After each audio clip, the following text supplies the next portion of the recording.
いたことないものは書けるわけないんですよ。で下手なのは、基本的にたくさん書いてないだけか、書き方が間違ってるか、全く興味がないかのどれかなんですよ多分ね。必ずですね書けないっていうことにはですね、理由があるんですよね。僕は自分が下手だとか書けないってことにコンプレックスなんか抱かなかったですね。だってできないんですもん、書けないんですもん、だってやったことないんだもんね。っていう風にですね、書けなくて当然、できなくて当然、だって今までやってこなかったんだからっていう、ただそれだけの理由なんですよね。大体なんですけど、他人と比較したら楽しくないですよね。だって周りの人自分より書いてるんですもん。でその人よりも、うまく書けないと、いやそりゃそうですよ、だってその人より書いてないもん。そうね、そんなの気にしてもしょうがないですよね。だって事実ですから。だからね、自分の下手さとか書けないということを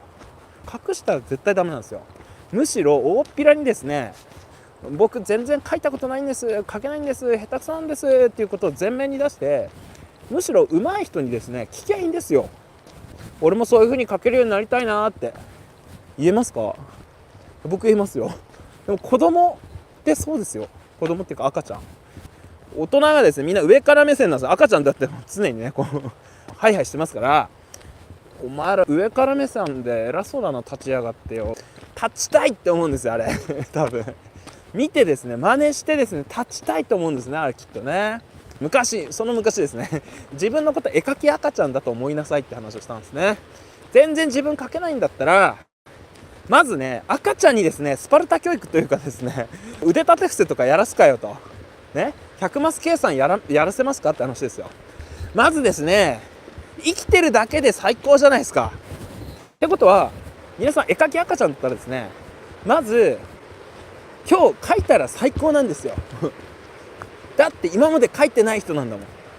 だとしたら最初の最初はね、今日描いたらもう完璧ですよ、最高ですよ。もうそっから始めましょうよ。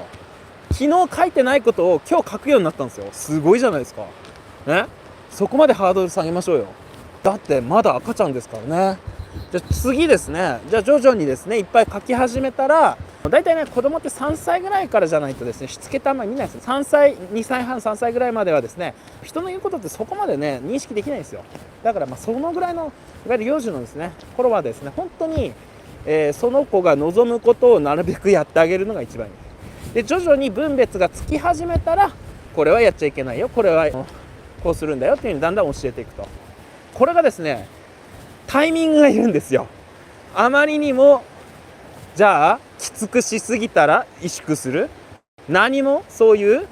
厳しく教えなさすぎたらもうひたすらですね何をやってもいいんだっていう風にどんどん横柄になる、ね、だから適切なタイミングで適切な負荷を加えるっていうのがすごく重要なんです。そのためにはよく見てる必要があるんですよ。自分の状況めちゃめちゃ似てませんか？これ育児と自分の絵を鍛えるっていうことがすっごい似てると思うんですよね。自分の様子を見ながら、なんかちょっともうだんだんなんでしょう、負荷が足りないなというか、なんか同じような絵をずっと描いてんなっていう風になってきたら、やや上手くなろうっていうですね、あるいは正確にしっかり描こうとかっていうですね方に行けばいいと思います。全然描いたことない人がですよ、プロがこういう風になると上手くなるよって言ってたらうまくいかないと思います。多分辛いと思います。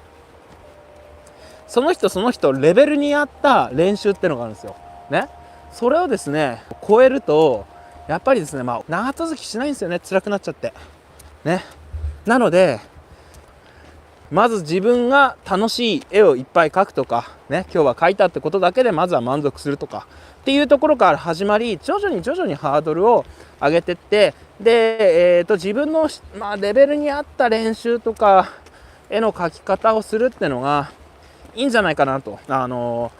早急にですね自分に対してですね結果を求めたりとかすればするほどだんだん楽しくなくなっちゃいますからね、絵がね。自分の中でもう一人の自分を育てるみたいな感覚かなと思います。これから上手くなる技術をね習得していくって言った時に、もう一人自分がいると思ってください。でもそのもう一人をどういう風に育てたらいいんだろうっていう風に考えたら、客観的に、育てられると思います。でね、これも結構あるのが、自分の絵イコール人格であるというふうに認識する人が結構多いです。これはね、まあある程度そういうとこもあります。似てます。やっぱその人らしさ出ます。なので自分の絵が罵られたり人にバカにされるとですね、すごくショックですよね。その気持ちはわかるけれど、そういう時にですよ、だって俺そんな書いてねえんだからしょうがねえじゃねえかって切れちゃっていいです。はい。だって俺そんな書いてないもん、無理だよっていう風にですね、受け入れるしかないんですよ。そのね、自分と絵を切り離したりくっつけたり、そこも結構ね重要なんですよね。どっちか片方に偏るんでなく、客観的に見てみたり主観的になったりとかで、この繰り返しがですね結構重要かなと思います。